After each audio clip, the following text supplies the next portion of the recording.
worlds, man, honestly. I mean, sometimes it's good, sometimes it's bad, but like, you know, it's not the worst thing on the internet, right? There's a lot of really terrible. Oh no, there's so many bad things. Really, really terrible. I don't think this is a bad thing. You know, yeah, this won't nearly compare to so much of the other garbage.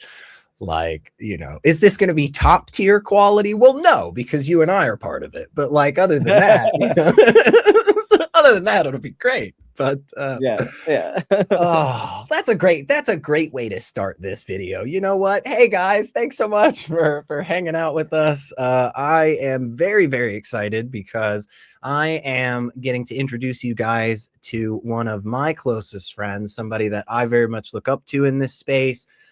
This guy has so many awesome things about him that like every other week I swear he's telling me something that he's like, yeah man, I've been doing this for years. And I'm like, how do you possibly have time to be a doctor and in the military and Brazilian jiu-jitsu and learn new languages and just so I'm blown away every day by this cat. But if you don't know, ladies and gentlemen, Dr. Ben, thank you so much for joining with us today, brother. How are you, man? Yeah, it's good to be here. Yeah. And I guess the couple things on that. So I'm not in the military ananymore. That is true. There's a lot of things that I was doing that I'm not doing now. So you have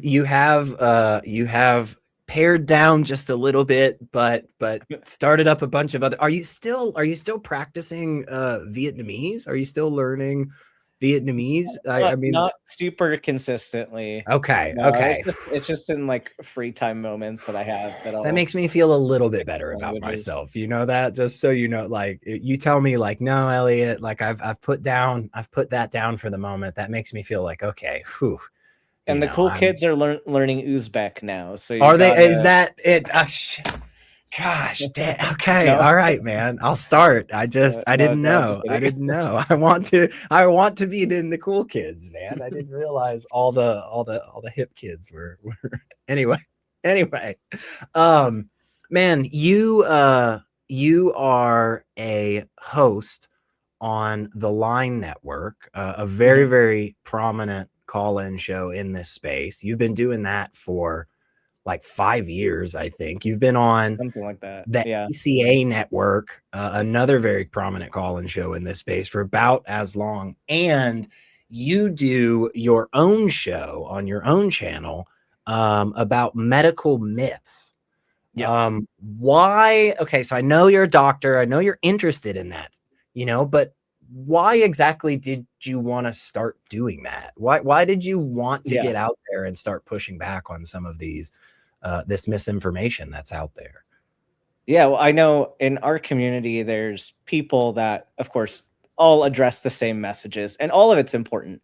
All of it, like learning how to think critically, how to evaluate your sources, how to engage in discussion, how to use logic and reasoning, all of that is super important. And of course, that transcends across any degree field you can think of. Right. But I was relying on my own field of expertise and the fact that there's a lot of misinformation in that sphere, and especially with the internet and social media and the fact that everything is an advertisement.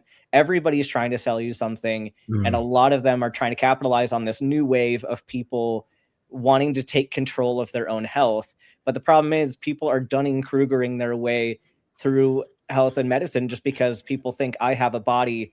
I obviously know what to do with it, but that's not really true. So where a lot of our community may get lost on philosophy and religion and all that. And again, that stuff is super, super important. But the science side of it, there's so much to unpack there.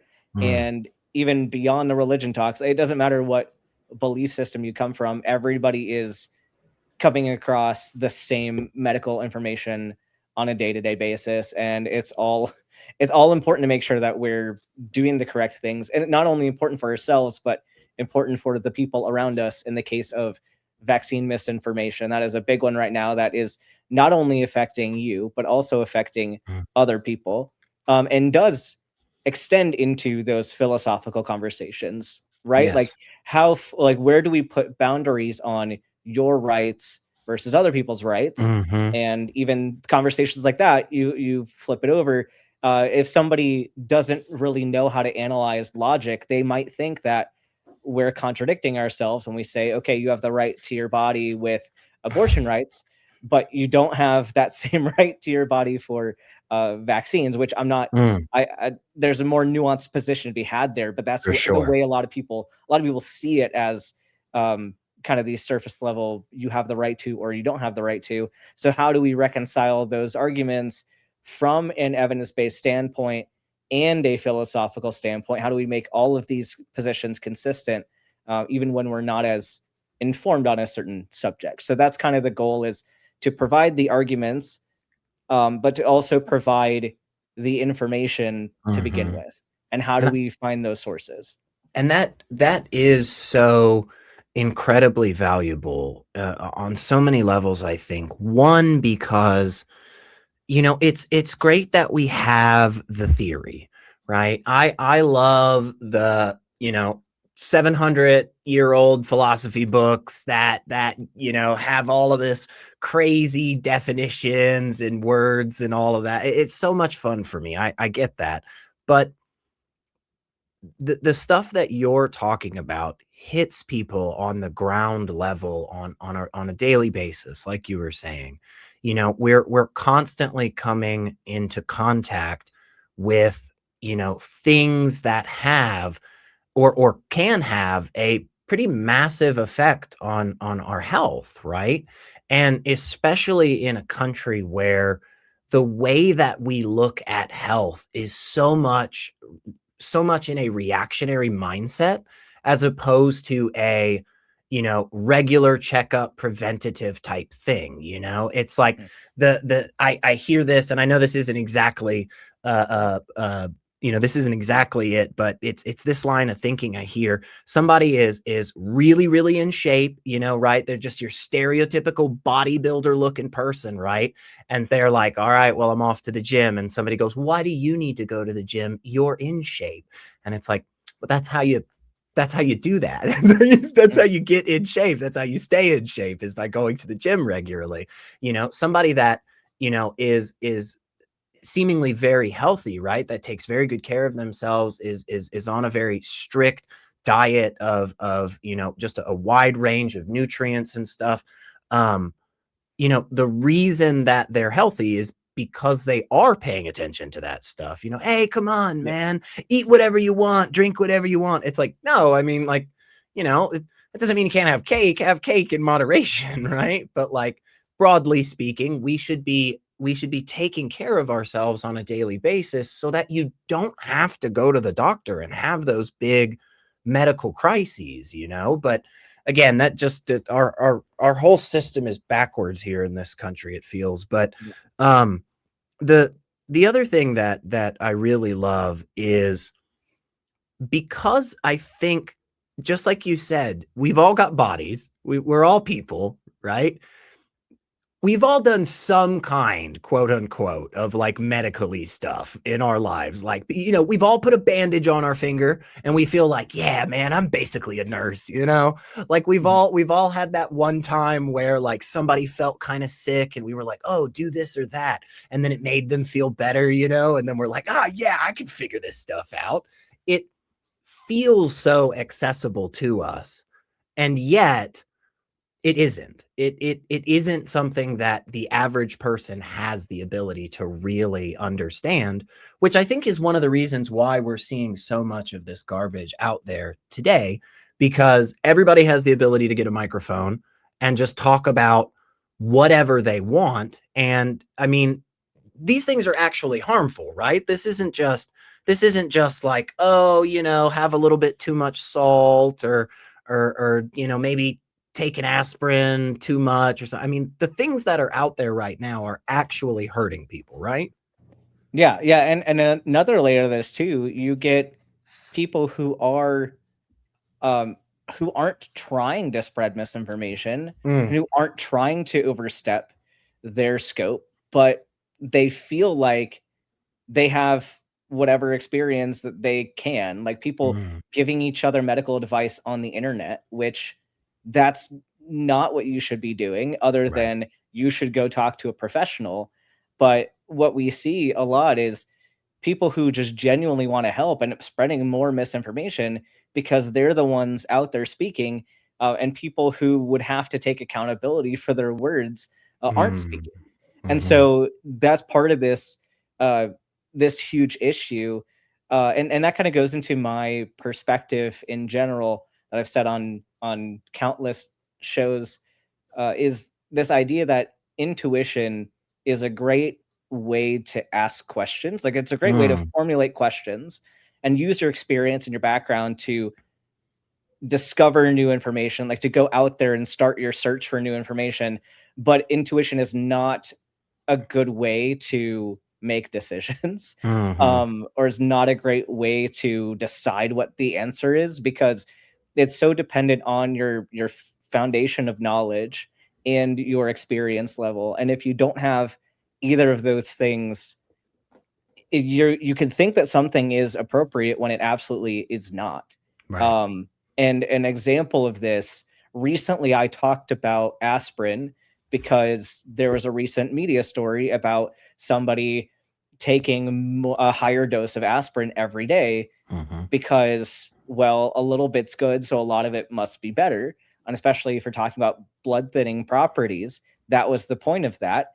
And so I did a whole video discussing that aspirin actually has two separate mechanisms based on like how high of a dose you give. So you get completely different drug effects based on low dose versus high dose aspirin. So if you're a prescribed low dose, then taking more is actually going to cause more harm. So it's something that it's Right. over the counter.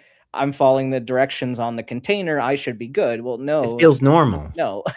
Yeah, it's like, and you could think that that's appropriate, but your intuition would be wrong in that case because you were operating off of a very small amount of information from the beginning.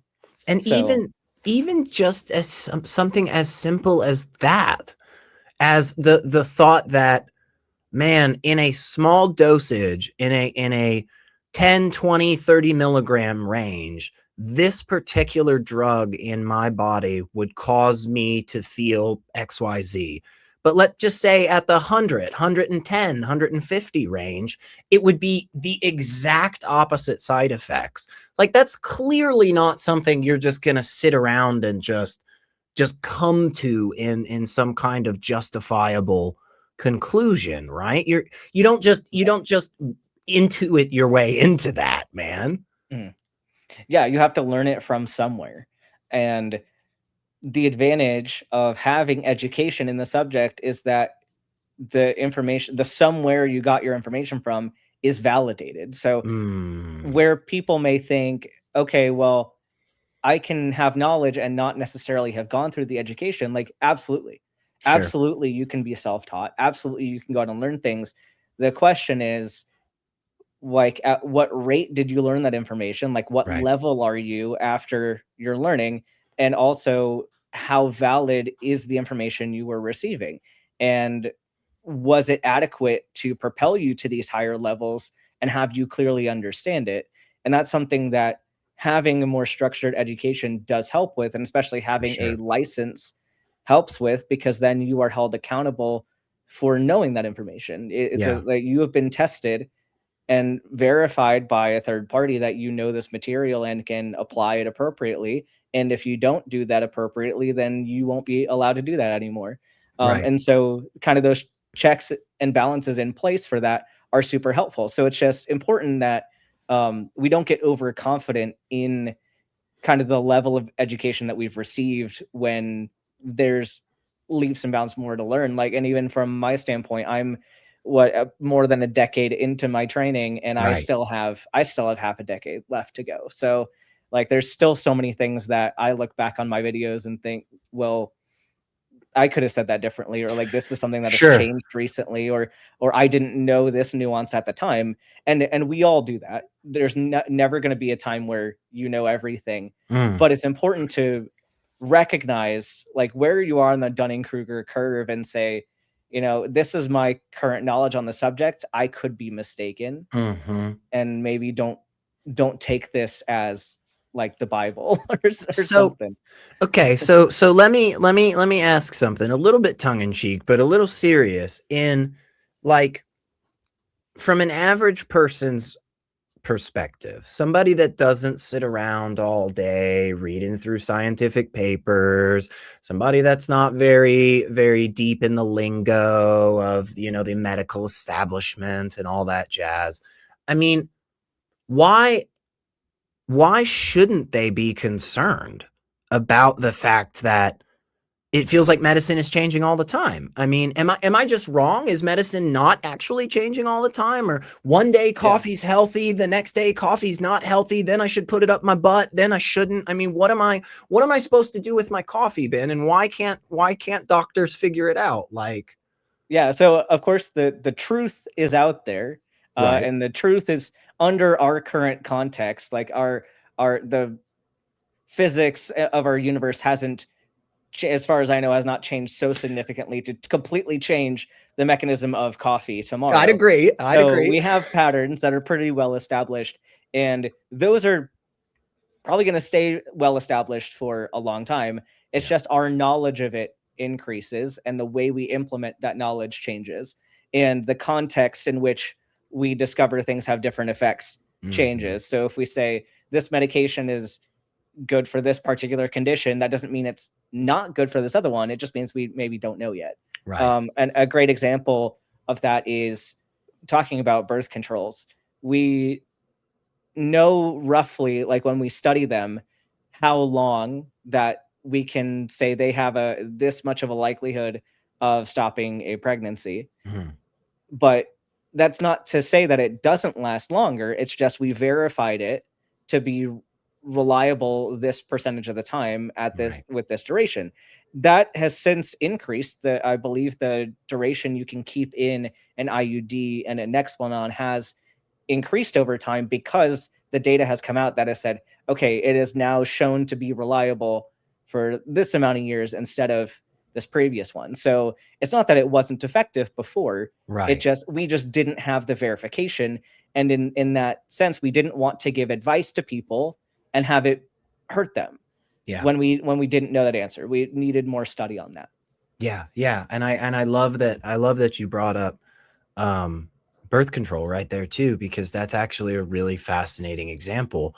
Um, some birth control methods that are still around today that obviously have been updated in a bunch of ways, but they literally date to like the late 1800s. I want to say like Mhm. 1890s. I mean, some, and Yeah. there's certain understandings, like you said, that yeah, maybe we've gotten a little bit more information on, maybe we've extended or shortened or changed the dosage, but broadly speaking, like, we're pretty confident about a good handful of these. We feel really comfortable when it comes to, like, yeah, we know what this is going to do in your body, we know what that's going to do in your, we know you shouldn't drink this, you should drink this.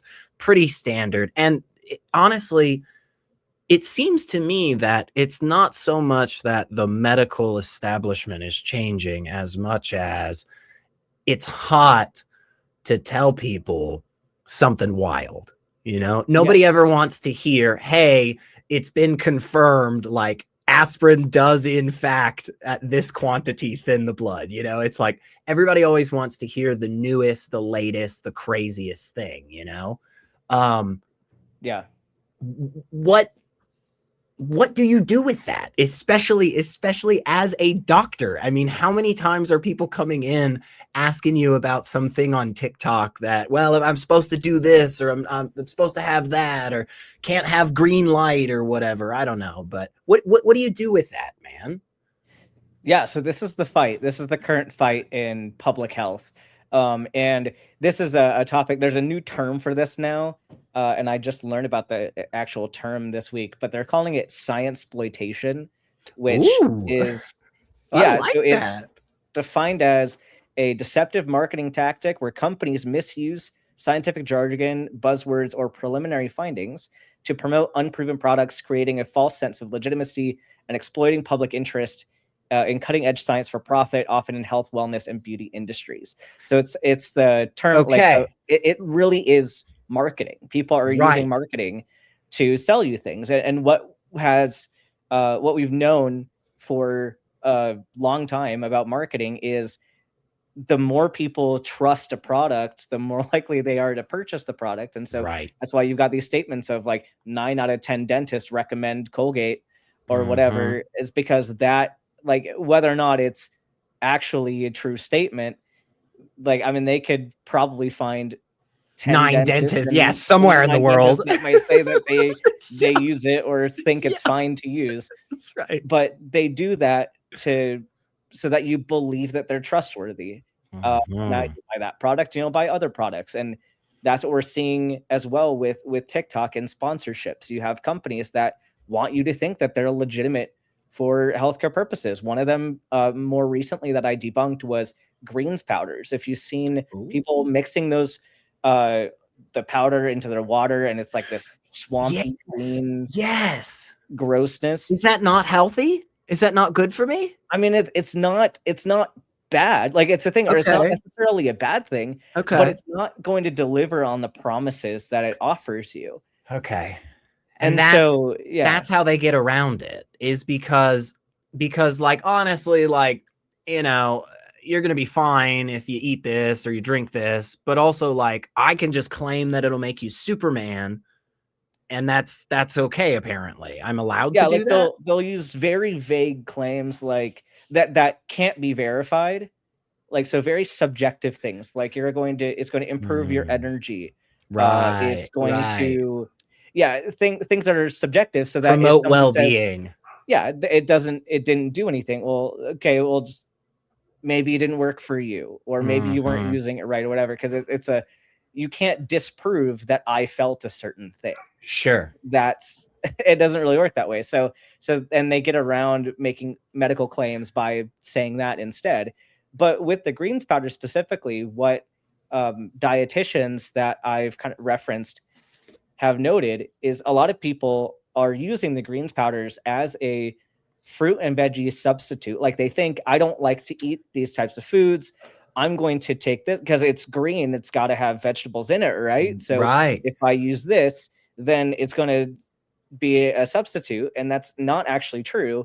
The amount of fruit and vegetables in that powder in the daily dose is less than if you had like half an apple and a handful of carrots every day. Really? Oh, God. And this tub that you get 30 servings in is going to run you like $50. So is it like, and it doesn't have a whole lot of fiber in it. It's got like some of the superfood mixes, but in proprietary blends. So you don't know how much of it is in the scoopful that you're getting. You just know it has some of it in it.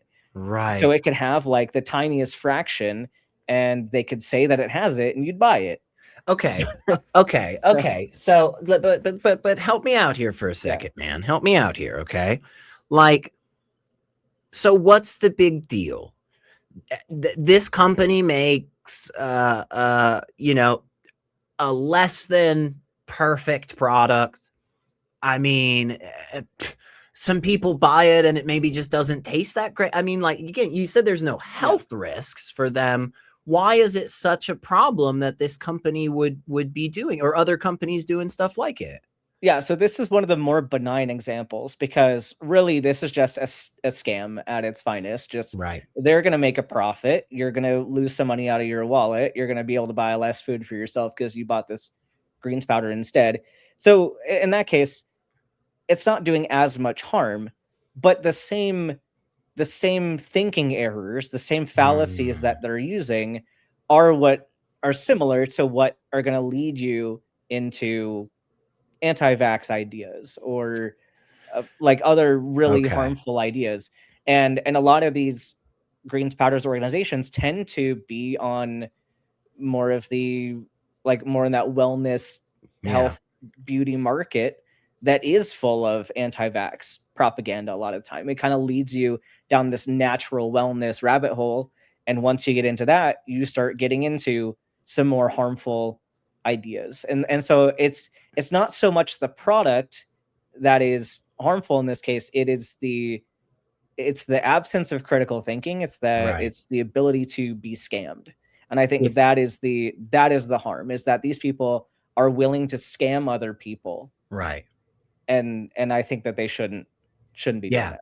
No, I think you laid that out super, super well. It's the this particular instance isn't probably going to have massive repercussions, right?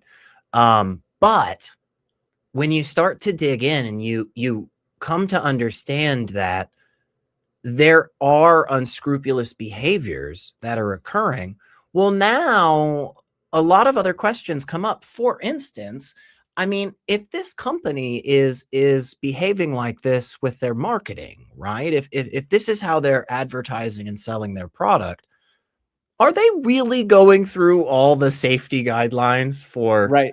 cleanliness and health in their facilities? Like, is this being made in an ISO 9 lab? Is this following all of those? I mean, something as simple as E. coli, Yep. could just pop up in one of their batches. Now, I'm not saying that is the case, obviously, with this particular or any, but we know this stuff happens. We Yep. know that companies that don't behave ethically in certain ways, especially when it comes to over exaggerating, over promising, skirting that line between what their product will actually do and is verified to do and what they're claiming, those companies are more likely to fall into these other bad behaviors. And you're saying that unfortunately is also true just for those of us that get caught up in it. We fall for this scam.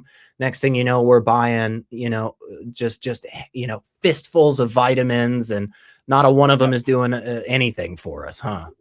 Right. Yeah. And the supplement industry in general is so underregulated that you're putting yourself at a higher risk for some of those safety concerns. And especially even, this isn't the case for all of them, but again, as you go further and further into these ideas, you find people who are anti-germ theory, and you got people selling supplements Mm. who don't even believe in germ theory. And Don't even believe in germ. how does that impact their industry and how That's such they're a protecting their products? that's such a weird. I think my brain still needs a second to catch up to that thought. That, like, no, yeah, man, there are people alive today that don't think germs are a thing. Like, Yep. I don't know what to do with that. I'm gonna think about that the rest of the night, probably. Okay. Anyway, so with that thought, why do you think that is? Is it literally just as simple as because your brain is already kind of falling into these patterns of bad thinking, or is there something more nefarious? Is there an underground network of a cabal of anti-medical establishment people? I mean, or is that just crazy conspiracy aluminum hat stuff, man?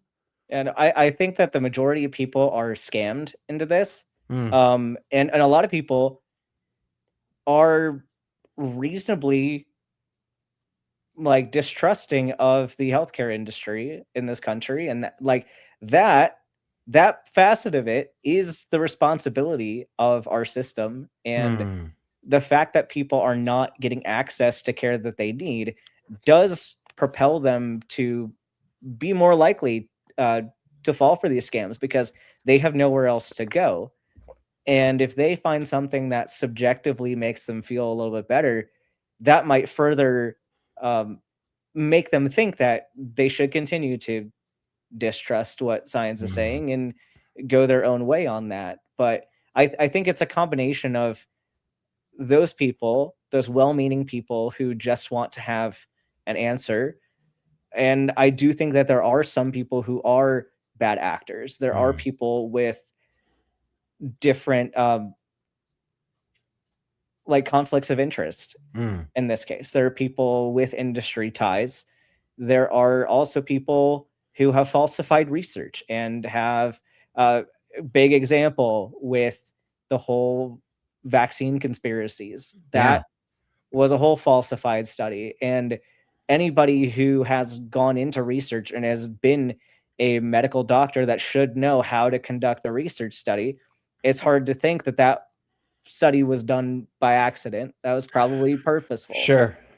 So I think that there are, from the business side and from the marketing side, there are people taking advantage of those people who are distrusting of the system and trying to make a quick buck off of them. And then there are the people who genuinely just don't know what to do about their situation and are looking for anything.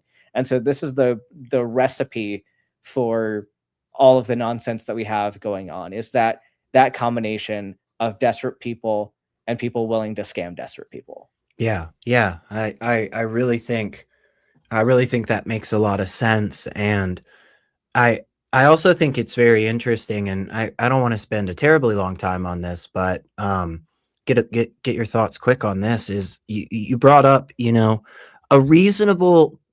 a reasonable distrust or skepticism or concern that average people in this country could have towards the medical community or medical establishment in various ways.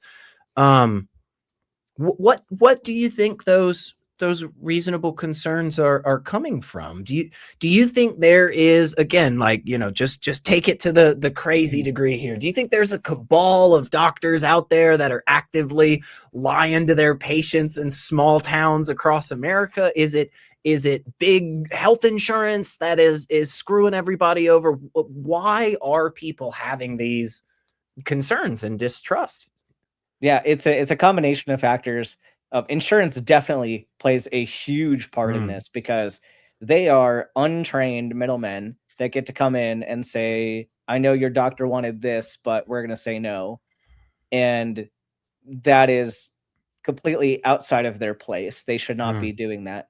But another factor of this is that medical science, especially in the US, has had a very, very, very problematic past, mm, especially with regards to minority communities, and especially communities of color have been tortured and yeah, unethically studied. And that is absolutely problematic. And there's still systemic oppression going on within the medical establishment. It's, I think individuals are trying to change that and they're trying to get better about that, but there is a bias kind of under the surface with a lot of people still, especially in those rural areas, um, in areas where kind of racist mindsets are mm, still predominant.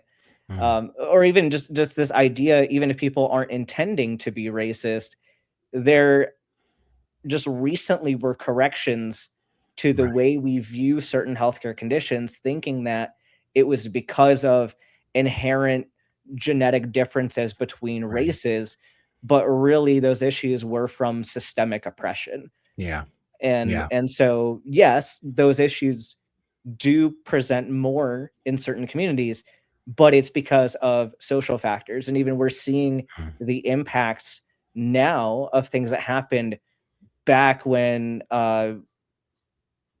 s- uh I don't know why I can't speak right now. But why, when the slave trade was mm, in full effect. So a lot of that stuff is still yeah, showing up in people's epigenetics now. So yeah, yeah, yeah, definitely. There is a um, frustrating tie with racism and bigotry in general in the medical community. I every so often, it's much less now, but every so often I will stumble into a space and hear somebody mention something about black people's skulls different XYZ, and I just have to be like, oh my god, like literally like 200-year-old science that was never science to begin with, right? Was yeah. always just racist propaganda. Real quick though, this thought came to me, and I wonder, I wonder if what you think on it. But I know that um being in the military, working through that kind of side of it, insurance was very different. You what you're Yeah. dealing with there. Um, have you did do some civilian stuff too, and right? And have you dealt with insurance in this capacity? Have you had that moment where, like, you've as a trained doctor, you're Mhm. looking at the patient and you're saying, well, this is what they need. And then like the insurance comes in and says like, nah, you can't do that. You know, like, is that something Yeah. you've experienced? Uh, I mean, I haven't with super crazy things. I've had Right. issues with ADHD meds and different ones, people, Still important, needing but yeah. One of the biggest issues that I had was actually for a family that didn't have insurance because they were mm, immigrants, but the fact that everything is gate kept by insurance, and yeah. insurance is almost impossible to get unless you have a really good employment. Yeah. Um, this was at a children's hospital, but there is a family who had like a special needs kid who actually had congenital Zika, which we don't really Mm, see here, yeah. um, is they came from South America.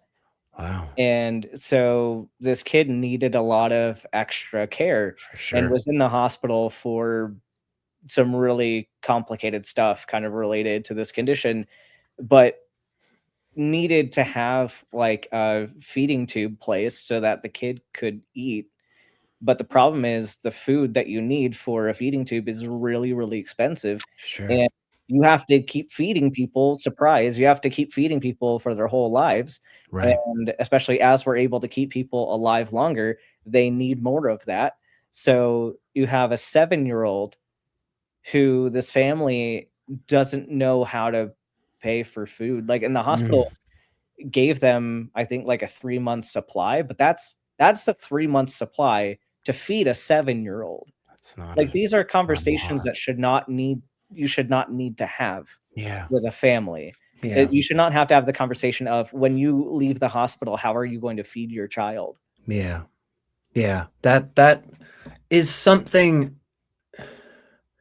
It's one of those things that truly baffles me about our country on a regular basis, you know? And of course we're not gonna have time to go into everything, and we're not gonna be able to solve it or anything, but it just it truly baffles me that the world that we live in is one apparently where, yeah, that family, we just essentially tell them as society, like, well, sucks for you.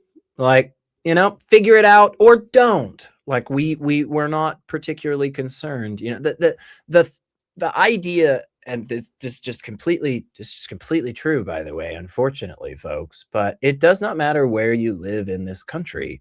A huge percentage of the people that live in your area that are unhoused, medical bills were a big part of that. And the fact that out of nowhere, you could just go to the hospital for something that is completely not your fault, right? It's not, even if it is. I mean, that shouldn't matter. But like, this is a completely innocent scenario. You know, this is a 7-year-old. What did they do to get Zika? You know, um, so it's wild to think that we have just decided that we are not super concerned about our people being healthy. But it's worse than that, apparently, isn't it? There Yeah. recently, it seems, we have had some frustrating developments from the establishments that are supposed to be doing the right thing. What the hell is this, Ben? What's going on? Yeah. Yeah, so essentially it has all come down to theater. People are trying to give the appearance of improving healthcare in this country. Mm, But what is happening, again, this goes to science exploitation. It has been an avenue to market ideas, and that's really it's a way to market ideas. And the where they are using buzzwords like gold standard science, they are not mhm. doing that. They're in fact going against the guidelines and relying on that intuition. Well, obviously seed oils are bad because they're processed. This is the kind of thing that's being perpetuated now. And So what am I the, if I'm not supposed to have seed oils, what am I supposed to have? What oils well, am I? now they're trying to get people to have a meat-heavy diet. So they want you to use beef tallow or olive oil, which beef Just for tallow is everything? gonna which beef tallow or butter. Butter, of course, is gonna be cheaper, but like beef tallow is gonna run you like $14 for a tiny jar. Yeah. So that's not affordable. Like a lot of the marketing right now is essentially comes down to victim blaming. It's, well, you're too poor to be Mm. healthy. Here's what it takes to be healthy. You're too poor to do it. Right. Sorry, that sucks for you, kind of thing. And that's where we're getting into some problems too with the anti-vax positions. This idea that if you are just like if you are young and healthy, then you won't be one of the ones that dies from measles. And if you do die from measles, you are one of the weak ones and weren't meant to be part of this society. Like it Right. is a eugenics argument when it comes down to it. It's saying that you are Interesting. responsible for your health.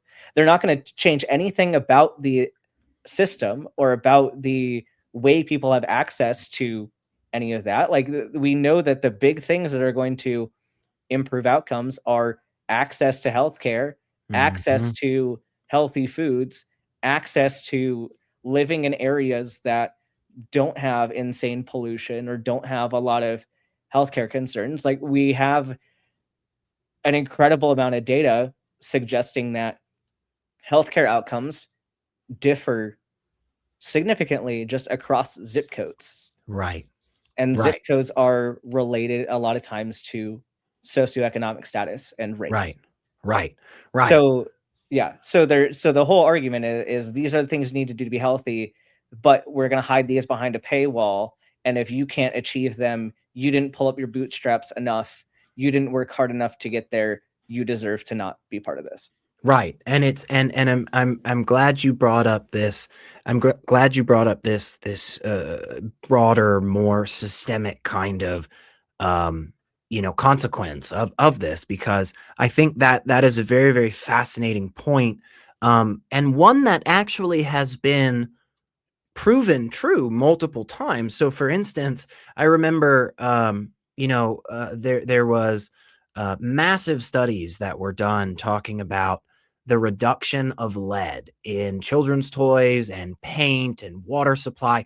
It's still out there, by the way. I mean, that's another horrible dystopian aspect of our world we can't seem to figure out. But put that aside for the second. When we started dramatically reducing lead in those objects, we started to see healthier, more productive individuals. We saw a rise in people going to college. We saw a rise in people, holding down successful jobs, having families, being, your quote unquote typical productive member of society. The same thing is true when it comes to access to abortion.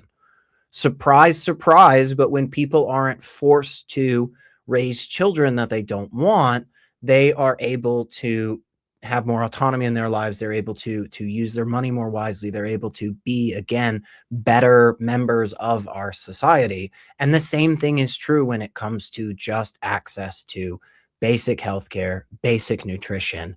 And if so, they're telling people now to eat more meat. Like, is it that big of a deal though, Ben? Is it really like, is it like too much meat, or is it like Yeah. a little bit Well, more? the concern, so there's definitely some conflicts of interest. There's Okay. people that have financial interests in the specifically red meat industries and Okay. dairy industries. So that's a big part of That this. But alone is messed up. yeah, but the other thing too is it directly contradicts the data that we have as far as heart disease prevention. So it's a thing where people are now saying, Mm. "Well, stop making saturated fats the bad guys." And the fact is, saturated fats are the bad guy. Like, I mean, they're not bad all the time, Yeah. but they are the factor that is the most responsible for uh, cardiovascular disease risk and stroke risk. We But have how mountains of data that.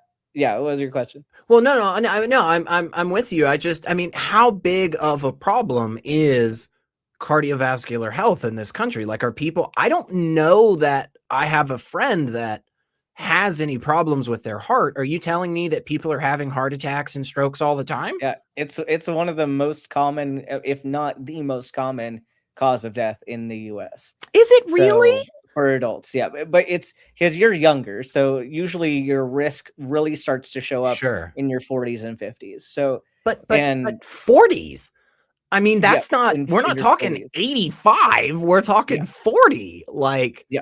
Yep, okay, okay. and we have This data that diabetes is essentially a surrogate for heart disease risk. Like if you have diabetes, that directly translates to an increased heart disease risk. So do we have a problem with that in this country? Do people have yeah, diabetes? we Is there do. a lot of, okay, so Yeah, there's we a do. lot. Okay, so this something as seemingly minor, something as mundane, wouldn't even, as a layman, I wouldn't even given it a second thought. You're saying, honestly, man, by the federal government changing these guidelines to tell people to eat more red meat than what the science tells us is healthy for them, this could actually, we could actually see huge ramifications across the board for this. Yeah, yes and no. I think that the guidelines are one thing. I think the majority of people are finding it near impossible to follow the guidelines anyway. So I think the Interesting. guidelines are, and the guidelines previously had said to limit your saturated fat intake to 10% of your diet, which the new guidelines also state to keep your saturated fat to 10%. But they're Okay. saying that most of your fats should come from animal sources, which if you're eating those in the quantities that they're saying you should, Would be more than, your saturated fat is going to be higher than that okay. 10%. So, So okay. it's just a mismatch of the knowledge of what they're saying you should do and actually understanding what that means, because you don't get to eat that much more meat and then have it not impact the distribution of your calories that you're Right. intaking. Do you So think that's part of the plan to kind of continue that distrust of the medical establishment? Like, absolutely. if we put out all this crazy different stuff and it's conflicting and nobody knows what the heck to do, they're just not going to pay attention to it anyway, and they'll just buy the supplements. I mean, is Yeah. that a brilliant strategy? Yeah, it's all marketing. All of that is marketing. Interesting. And even if you go to the Interesting. website for the guidelines, normally websites are going to be set up to be easily understandable. Like the difference in constructing a piece of information, like an educational piece, with the intent for understanding is different than if you're designing a website for the purpose of marketing. And if you Totally. go to the website, Yeah. it I don't know if you've actually pulled up the No, new no. guidelines on the website. It is now a marketing website. Like it Really? looks like you're looking at like the Apple store, or you're looking at a Microsoft web page or something. Like it is in your face, it is modern, it's catchy, it's like the visuals are futuristic, like it looks like a marketing ad. It does not look like an informational piece of educational literature. So let me do my thing where I, Yeah, I kind of push back a little bit. Why is this a bad thing, Ben? This sounds to me like the government, in its great wisdom, recognized that our website was boring and not flashy enough for the youngins, and we got to get the terminally online generations that are ours and the ones below us. Like, we got to make the website look cool. I mean, that's what the kids yeah. want. Why is that a bad thing? I don't think it is inherently bad. It's the intent of the website, and it's the content that they're putting on it. So if you Mm, focus so hard on the flashiness, how cool it looks and all mm, that stuff, but the informational content is minimal, misleading, yeah. that's where we get issue. It's clearly marketing something that is false Mm, instead of okay. clearly laying out truthful information that is going to be helpful. And um, there are plenty of resources that I will guide people to, and there's a reason why my plate looked a certain way. It was easy Mm, to understand, it's intuitive in a good way, and that you can reasonably, you don't have to work super hard to make the right decision, because like with a food pyramid, there are inherently a lot of flaws with it, because Sure. it says, okay, you should have more of this thing in your diet and less of this thing, but Right. you don't have amounts. You don't know like how much more, how much less. Like it's not easy to personalize. Whereas my plate, you say, okay, if you have a plate that's your standard meal size, here's like a visual of what each amount should look like if you're measuring it out. And that's, it's not exact, but it's good enough to Yeah. help people. It's good enough to give people results, and they don't have to think too hard about it. So I think there are ways to make something visually appealing that are effective in Right. teaching the public, but the point needs to be the teaching and not fear tactics. It's not like if you go to the new website, it's like 90 something percent of Americans have like pre-diabetes or diabetes, and it's like, okay, but what else are you like, that's all you're saying. You make that claim, and then you're like, okay, so eat more meat products, and like, but there are no citations, Yeah. there's no explanation of why that is, there's no nuance for what are we talking about. Like they also mention, I think specifically the 90% was talking about people like living with chronic illness, but it's like, okay, you're making this claim that there's this direct connection that like all of these people have dietary related chronic illness, which chronic back pain, it could be Yeah. considered a chronic illness. Yeah. Like you have to, if you have enough logic to think through, yeah, no, but that's a big leap to Right. suggest that these are all related to that. Like I'm not denying, like some of them, like a lot of them probably have dietary related Sure. illnesses, but also a lot of them don't. So that Mhm. number, putting on this like big graph in front of people's faces, 90%, that's definitely to scare you and not to It provide shocks you with you for helpful sure. information. It's a Yeah. shock factor. Yeah. It's to Yeah. scare you into doing what they want you to do, instead of saying, hey, here's the broad data, here's what this means for you and the general public. And I think that's why the marketing tactic is so problematic in this case. So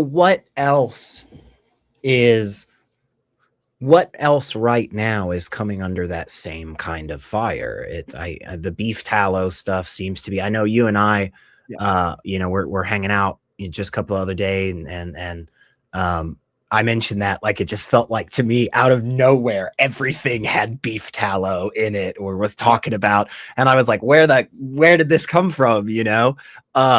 What else is kind of in this in the crosshairs of this? What other things are being, we know Oh, about the anti-vax stuff, obviously, this but one's like, funny.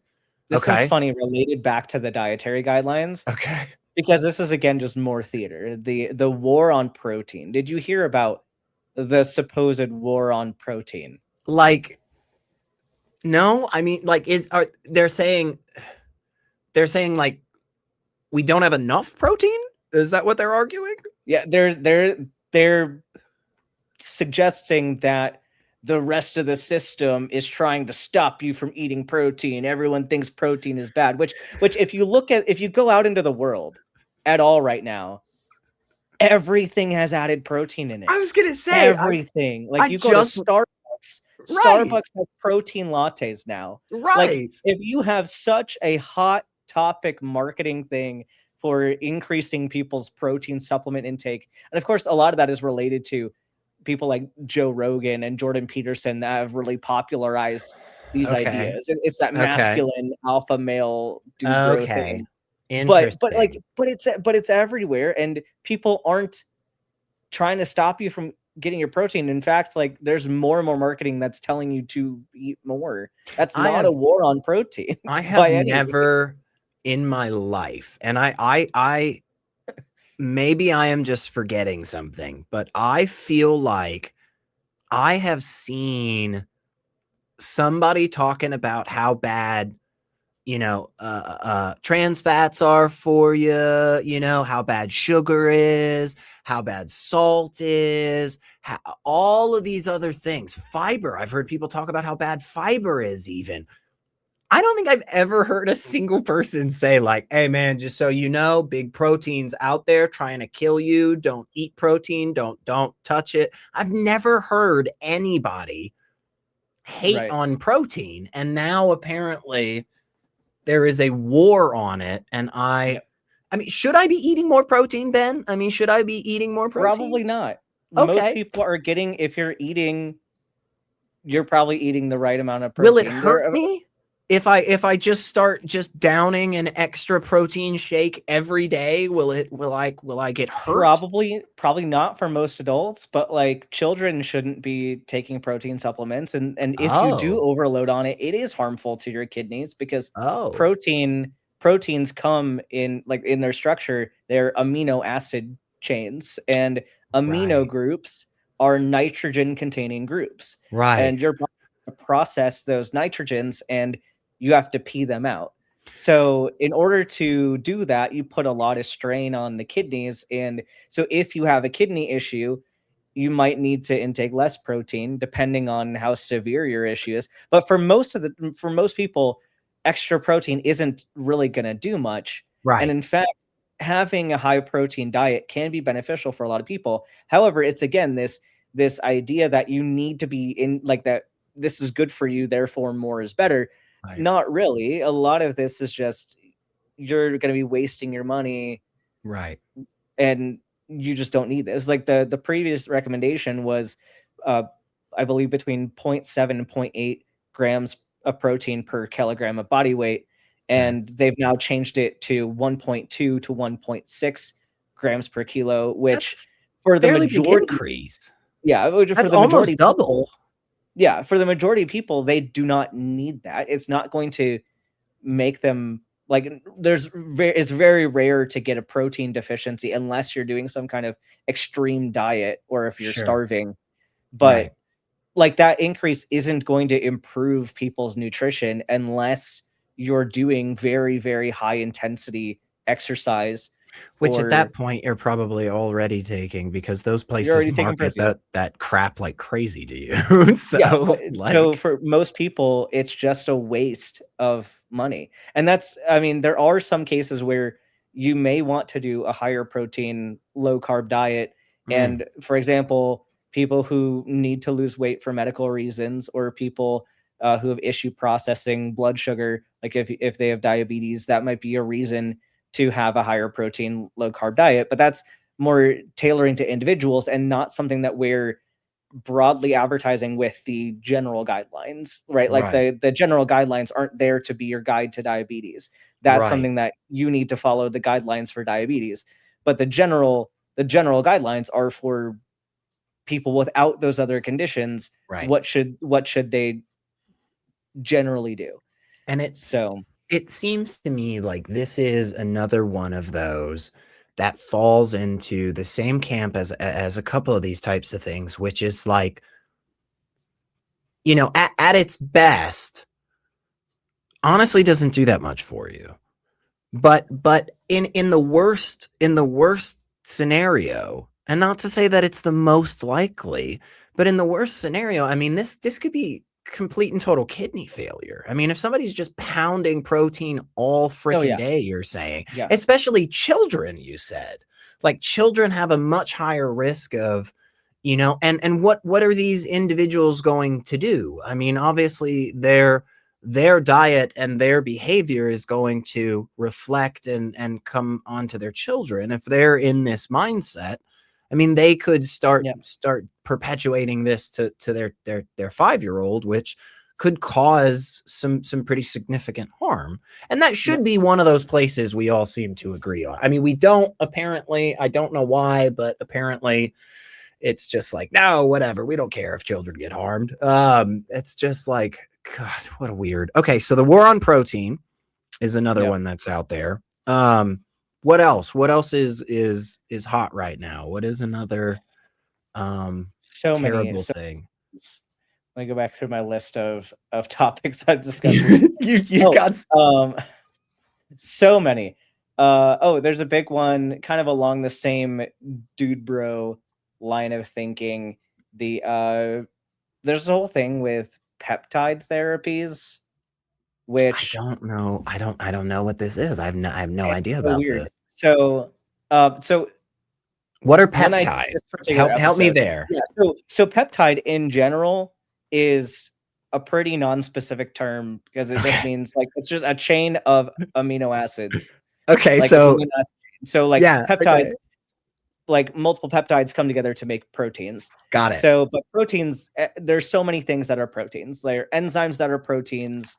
Right. You have muscle cells that involve a lot of proteins in them, but a lot of things that happen in your body use proteins to get the reaction to happen. So proteins are everywhere. And so if you Okay. take this very vague term, and you're like, we got this medication that is a peptide, and you take it, and there's a lot of extraordinary health claims about it, like reversing aging, fighting cancer and stuff.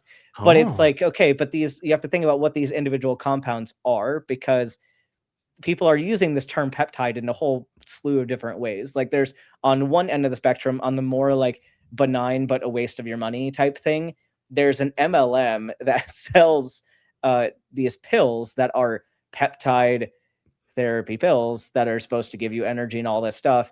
You look through the ingredients, it's literally just fava bean protein. So literally it's just a protein powder that you're taking in this pill form, and you're buying like a 30-day supply of that for like $150. oh So my it's a scam. God. It's not going to do Oh much. my There are some God. people who cannot have fava beans, so that would be an issue for them. Sure, But an allergy, yeah. for other people, like it's okay, whatever. You spend $150 on little capsules full of protein when Yeah, you could just eat a can of beans and get the right. same results. But on the other side, you have people selling injectable peptides that are the most Injectable? notable. Yeah, but the most notable, these ones are more akin to like anabolic steroids. They're not steroids by definition, because steroids are a like a fat-based compound. These Okay. are more protein-based compounds, but they're taking like growth hormone analogs and that kind of thing. And they're so hang And on. yeah. So they're selling them, telling their customers to inject them into their body, right? Yes, Is that and well, so they're doctors and like medical practices primarily selling these, but there's a okay? lot of issues. But there's a lot of issues with it, because sure, there's a possibility that these are going to be useful. For example, like how peptide is a very broad term. There are some peptide medications that are really, really helpful. One of them being Okay. Ozempic, Wegovy, those things are Okay. peptides. And Okay. that was a thing where I remember in when I was in med school, those things were brand new, and people had questions about like, are these going to be mainstream? Like, are they gonna not be as good? And all that stuff. Now, obviously, now they have been shown to have a lot of really, really good effects Yes, for people. absolutely. And I heavily support the using those medications under appropriate supervision. But so I'm in the camp where I agree with a lot of people that there's some like, depending on the compound, we could find some incredible uses that will Mhm. help a lot of people. The problem is these places are marketing these medications before they've been verified to be effective and before they've Interesting. been verified to be safe. Interesting. And so that's where the conflict comes in. I remember when I did my episode on this, I have dude bros in my comments saying, well, like, well, but what about this study and this study and this study? And like, okay, that's great. We may find that these are safe and effective in the future, but we're Mm, not at that stage yet. And so it's too early to be singing the praises of these peptide therapies when we don't know enough and they could be very harmful. So it's that idea of like learning how to critically think that mhm. just because something may be positive doesn't mean that we have the information now to Right. mass produce this and tell people that they should be doing it. Right. So, And it seems very much black and white fallacy happens in this yeah. space. It's either all good or all bad. There's never the idea of nuance and you know, some middle ground or something doesn't seem to come up very much. Either the entire medical establishment is screwing you over and lying, or you need to trust everything all the time. Like they're never, Yep. it doesn't seem to be that we can say, hey, wait a second, in some contexts, this is actually valuable, right? Because now, I mean, again, with that specific one, with the peptide thing, I mean, yeah, you talk about GLP-1 injections, and it's like, oh, I mean, that sounds like it's been super successful for a lot of people. That sounds like, okay, peptide therapy is awesome. And it's like, well, hang on. You know, peptide therapy isn't good or bad, kind of in the same way that like driving isn't necessarily good or bad. There's sometimes where driving is good, and then there's other times where you crash and really bad. Like, Right, and that argument right there, like, the thing that you're talking about is really hard for a lot of people to understand, and it's something that we've seen with arguments against genetically modified organisms, right? Like, people yeah, think that it's all one thing, like, right, there's this entity that is the GMO, and it's all bad or it's all good. It's like, no, this is a tool. This is a mechanism that we can use to accomplish other things, and it's just like you're saying, like, the tool itself is neutral. It's what right, we do with that tool that could have positive or negative effects. Like if you're building a bridge, like you're probably going to use some wood or some nails or something, but the nails aren't inherently bad because like if you build uh I don't know, like a torture device with a bunch with of nails, nails, right, that would be bad. But right, if you build yeah, a bridge right, with some nails, it's probably not bad. right, Like right, it's not the nails' fault that you built the torture device. right. So that's kind of the same thing with that and with GMOs and with a lot of these topics. It's the inability to really see the issue for what it is. And again, this is Yeah, why we need to talk about these issues in our community is while we're talking about logic and while we're talking about how do we get from point A to point B, like where is the reasoning tripping us up and how is that going to mm, lead us to problematic ideas? So yeah. I definitely think like there's a there's a deficiency in people's ability to think through problems like that. I love that, man, and I totally, I think what you were just saying there is a really, really important thing that should make us value the institutions and the systems that are proven to be effective and valid, right? Because this stuff is difficult, it's complicated, it's nuanced, it is not black and white, and the same drug, the same treatment, the same surgery in one scenario is the greatest thing ever, life-saving, and in another potentially killing somebody, right? You know, just Yep. torturing somebody to death. I mean, it is literally a life or death situation, and it Yep. needs to be treated as such, especially from the highest echelons of those that are putting out these guidelines or telling people, you know, what they should or shouldn't do in terms of their health. I mean, that should be as sacred as you can get in a secular space, man. That should be Yeah. the pinnacle, you know? And that's why we should have people in those spaces who are adequately trained, who have Yeah. adequate experience. And just because you can Google something does not mean that you are well equipped to make decisions based on that information. Like I Right. think you and I have had some similar experiences with callers on certain shows that think they know enough about a subject to make decisions for other people. It's Right. like, hold on, you are demonstrating that you do not understand this topic as well as you think you do. Yeah. Yeah, and I think you I know, for anybody that's listened to you, you know, over the years, one of the things you have said regularly, and I love it so much, is you will say to people, you know, something to the effect of, "Are you willing to put your neck on the line Yeah. when that doesn't pan out?" Because when you, as a doctor, are in that position and you're saying this is medical advice, right? When you're giving that, you are risking your freedom. You could potentially be fined. You could potentially go to jail for the rest of your life. I mean, disbar or taking And off the. Go ahead. well, and you're risking the other person too. Like you're Absolutely. risking two parties. It's like if you think of the analogy of the sword of Damocles, like Mm, sure, if you're the one sitting in the chair with the sword above your head, like sure, you got a sword above your head. The person across from you also has a sword above their head, and right. whatever decision you make could have the sword come down on both of you. Right. And on the one hand, like sure, I could be willing to risk my own reputation, but I think that's the difference for a lot of people. Like is and a reason why people should not go into medicine or any adjacent fields is which issue bothers you more? Is it you Mm, taking responsibility or is it the fact that you hurt somebody else?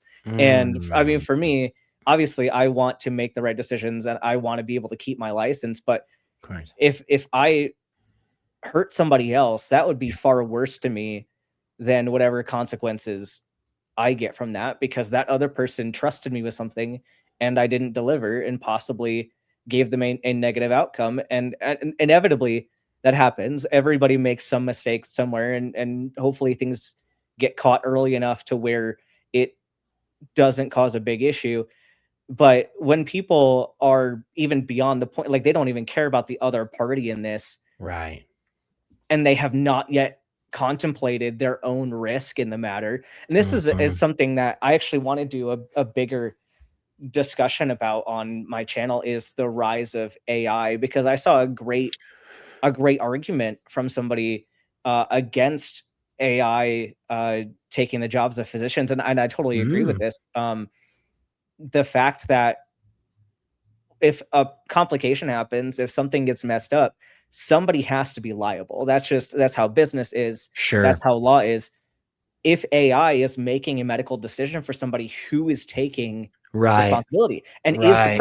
is it the programmer of the AI? Is Right. it the people supervising the AI? Like, is there a Yeah. level of supervision? And like, if that's the case, whether or not AI is gives you the correct answer most of the time, do we want somebody like Elon Musk to Yeah. be the one taking like should he have responsibility like liability over medical decisions that That's his AI made? interesting. That's a It's an very interesting interesting. level of that Yeah. people aren't considering. Like uh so it's I mean in my opinion people like that should not be supervising the AI in that sense. Like they're not qualified to take the Right. They're responsibility. I not don't even think and I medical. don't think they want to.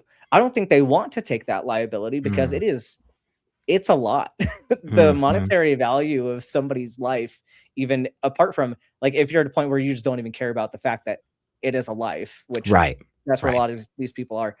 Even the monetary value of that kind of lawsuit is Huge. extravagant. Oh, yeah. And what would that do, and what would that do to the public opinion of you and your business Yeah. if you like were hurting people because your AI were making medical decisions?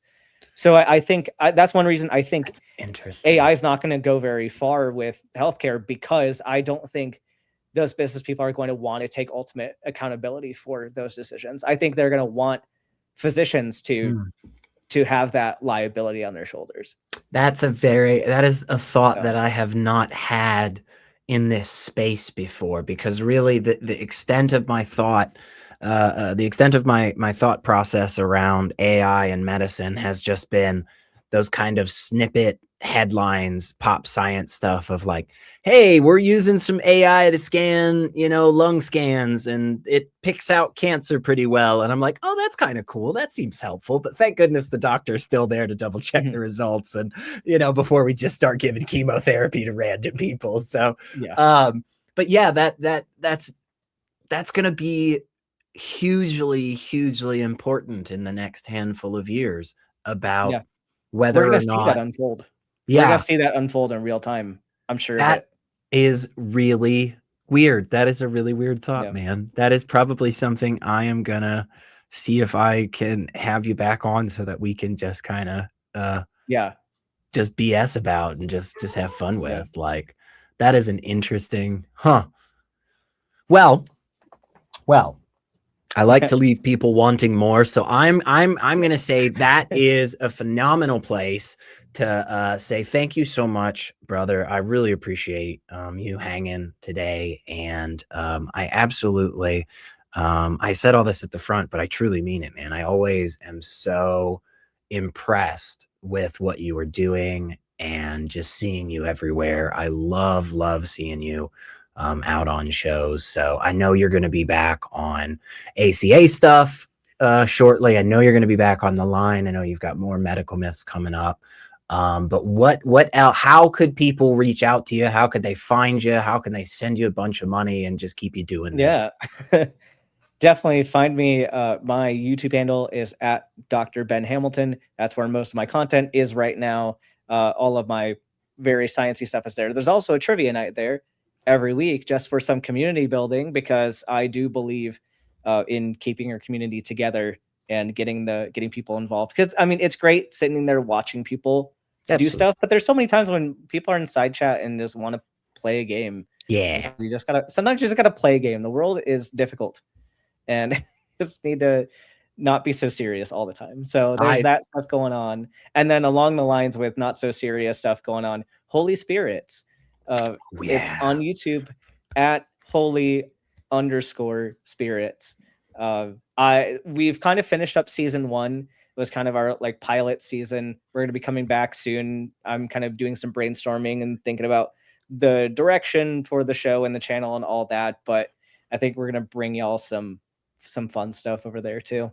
It is great. It is an absolutely awesome time. I been on Medical Myths, been on Holy Spirits, and been hanging with the trivia, and I can tell you guys it is absolutely worth it. And don't worry, because we will make sure to have all those wonderful links in the description as always.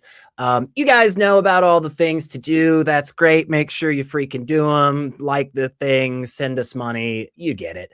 But I want to end with Dr. Ben's advice.